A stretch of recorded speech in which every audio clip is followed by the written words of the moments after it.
Welcome to Gold Derby. I'm senior editor Denton Davidson here with Daniel Ings, who stars as the troubled, perhaps misguided Freddy in the Netflix series The Gentleman.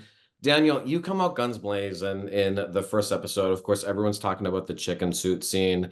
That's pretty epic. So talk about the chicken suit and then just how fun it was to play Freddy, this man of so many different emotions. Yeah, thanks, man. I mean, it was a blast in more ways than one. But it's fun to play someone whose id is like driving the ship to such a huge extent, like in a way his guiding principle is so much about trying to kind of reclaim status that sort of navigation system can find so many different pathways. And I think I'm someone I'm kind of like a comedy hack, really. So I'm like I'm always walking onto set having a little look around to see like, oh, that like antique clock over there looks kind of fun, maybe I can fuck with that. And and and so it really like the script, the character, and Guy's way of working really sort of lent itself to that sense of freedom. And I had to relinquish a lot of trust over to Guy, but I felt like he gave me a lot of freedom and license as well. Not least of all with the chicken scene, which was something that was I mean, that entire sequence was sort of fairly well put together on the day. We pretty much just threw the script out of the window because it was a much more like hijinks scene on the page. It was like it was just funny. That was all it was. It was just kind of played for laughs. But then you're like, well, why does he do what he ends up doing? Um, so I mean, a lot of that came down to working with Peter Serafinowicz, who's incredible as this gangster Tommy Dixon. It was nerve-wracking and kind of intense, but to be honest, I'm a sucker for that stuff. I love it. Well, so many years of theatrical training and you end up in a chicken suit. I mean, this is the stuff that dreams are made of. When did you know? How young were you when you were like, I want to be an actor? And then thought I could actually do this as a career because it's not easy to make a living.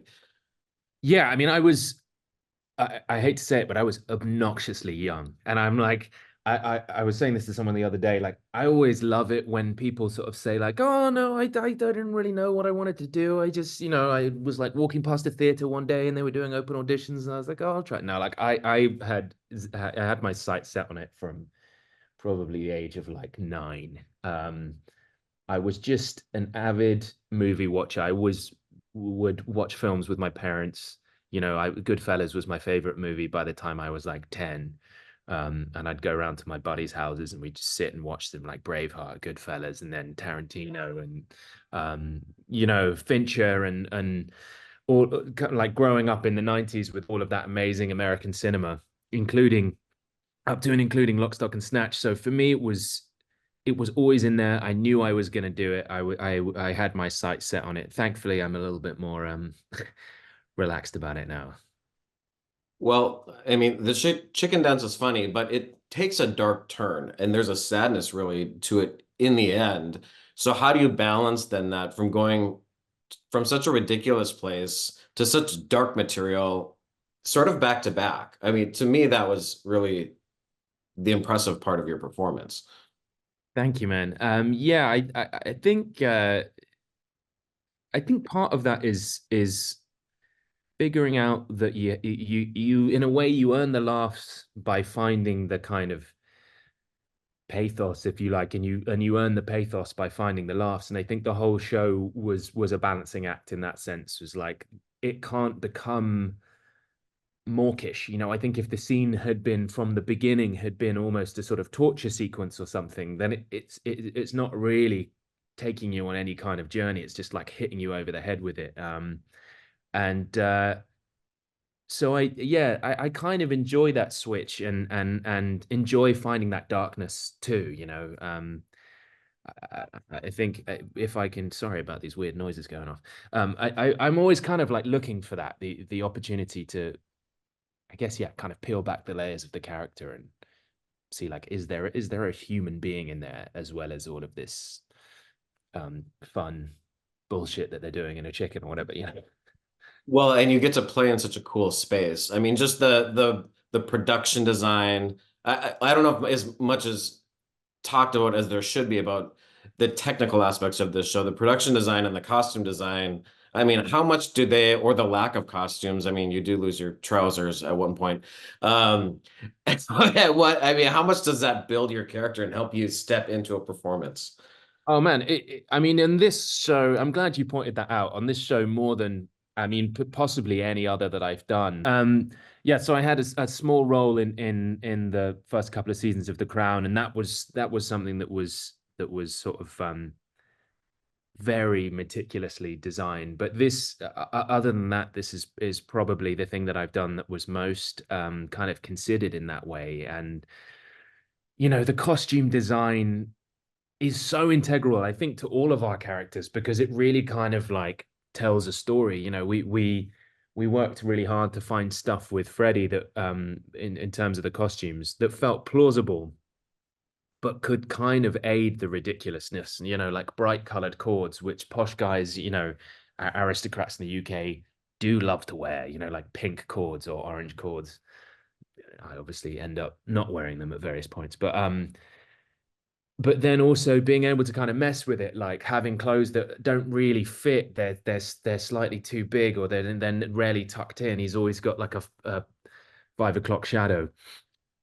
And I mean, in terms of the rest, the set design and the lighting and the work of Ed Wild, our DP, it does so much of the work for you, and the editing as well. By the way, James Herbert, the editor, is a master. You know, that chicken sequence is, I think, a prime example of. I had no idea that it was gonna pan out the way that it does in terms of jumping around in time and in the building of the score. Like all of those elements are doing so much of the heavy lifting. Not to be too sort of fake humble about it, but it is true that actually that is really doing a lot in terms of building that sequence. And Freddie himself, he's a bit selfish in a lot of ways. And I don't think he really appreciates or understands necessarily his brother Eddie. Like Eddie respects Freddie and wants to protect him. I don't know that Freddie has that same level of protection, although he does keep reminding him, I saved you when you were 3 years old. Yeah, exactly. Which is a valid point. Let's face it. I mean, you know, um, I think that Freddie, I think they both love each other, and I think there has to be that sense that they really are brothers and they really do love each other, but you can hate someone you love as well for different reasons. And I think if Freddie had inherited the deeds and the title and all of the land, he would have loved to be generous with Eddie and let him have a bit of this. Let me look after you. You know what I mean? He would have loved to do that.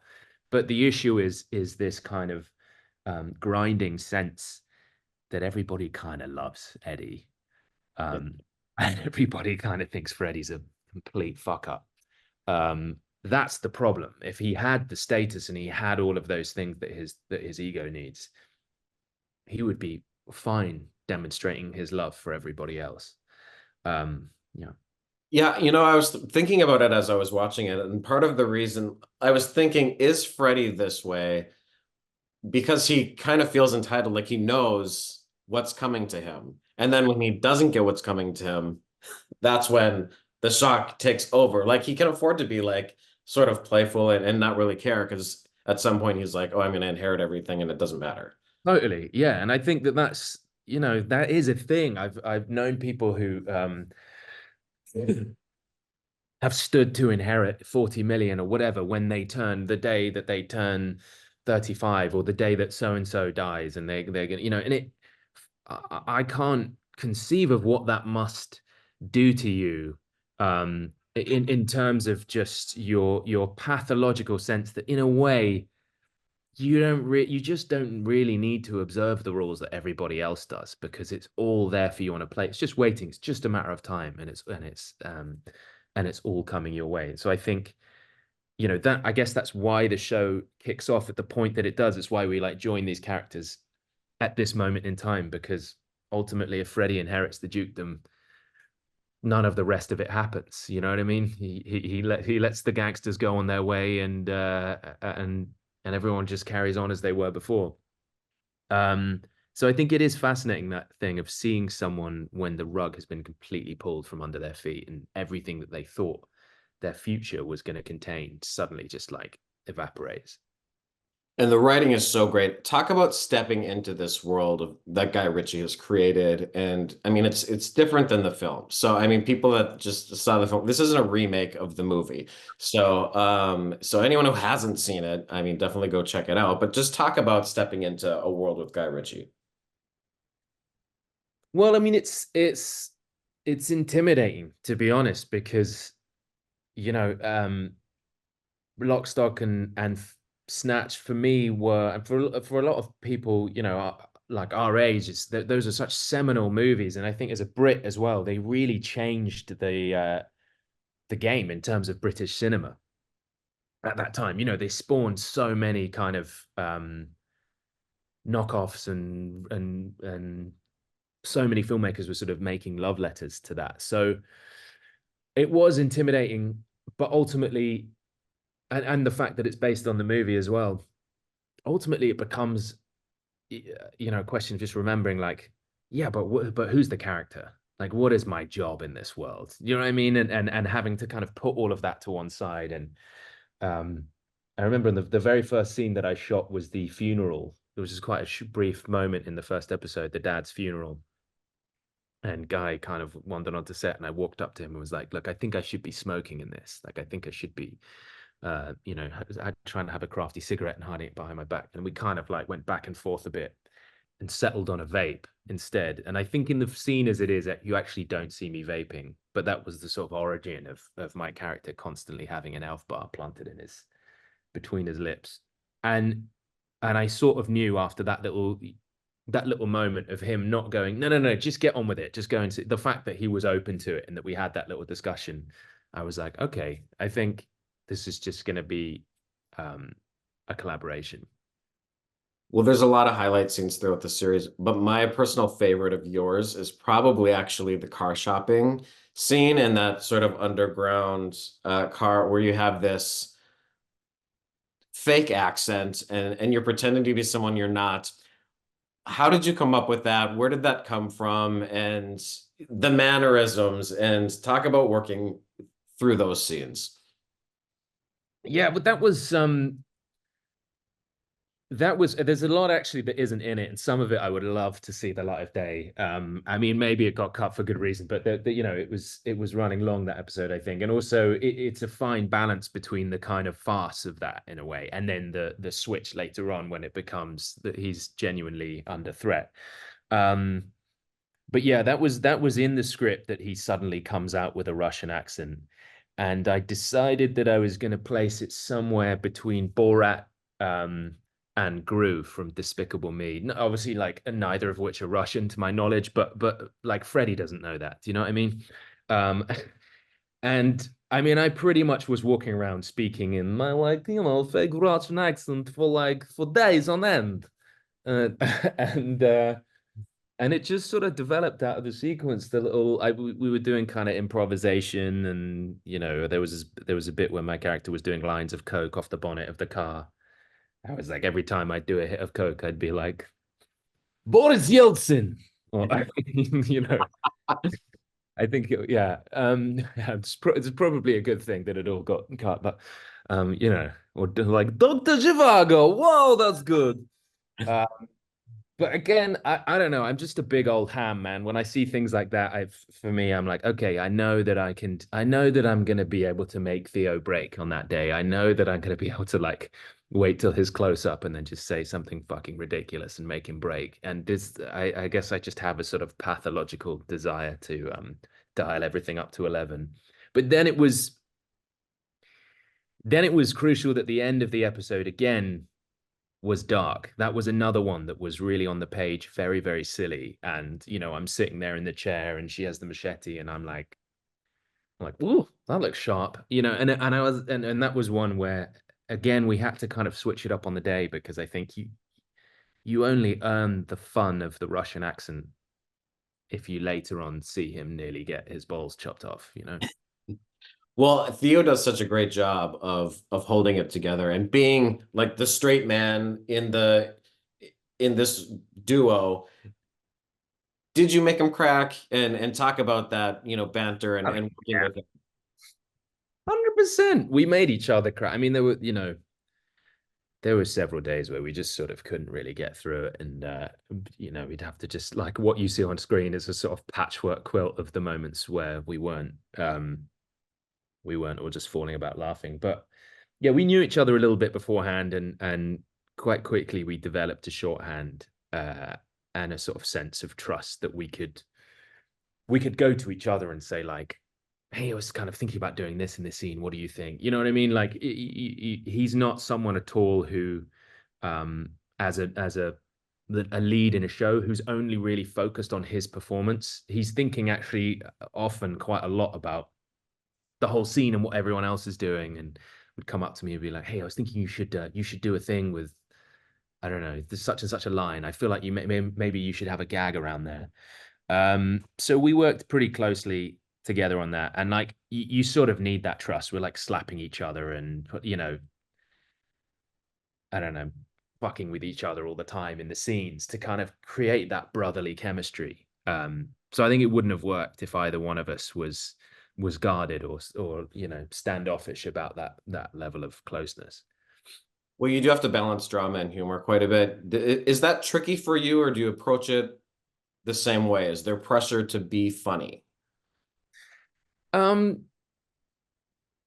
I try and think of it more in terms of like what does the story need? Like what does the story need in this moment? What does it need me to be or my character to be? Because otherwise I think you get too caught up in the way, what you want the audience to see of you as an actor rather than like you want them to get lost in the story and lost in the character, you know. So I try not to have too much self-awareness about it. And also I think, you know, most of my favorite dramas have really funny moments in it. Like Stand By Me has like laugh out loud funny moments. But when you think about it, you think about crying because you think about like River Phoenix disappearing at the end. But so much of that movie is like young boys like farting or talking about, do you know what I mean? Like messing around, running away from the dog.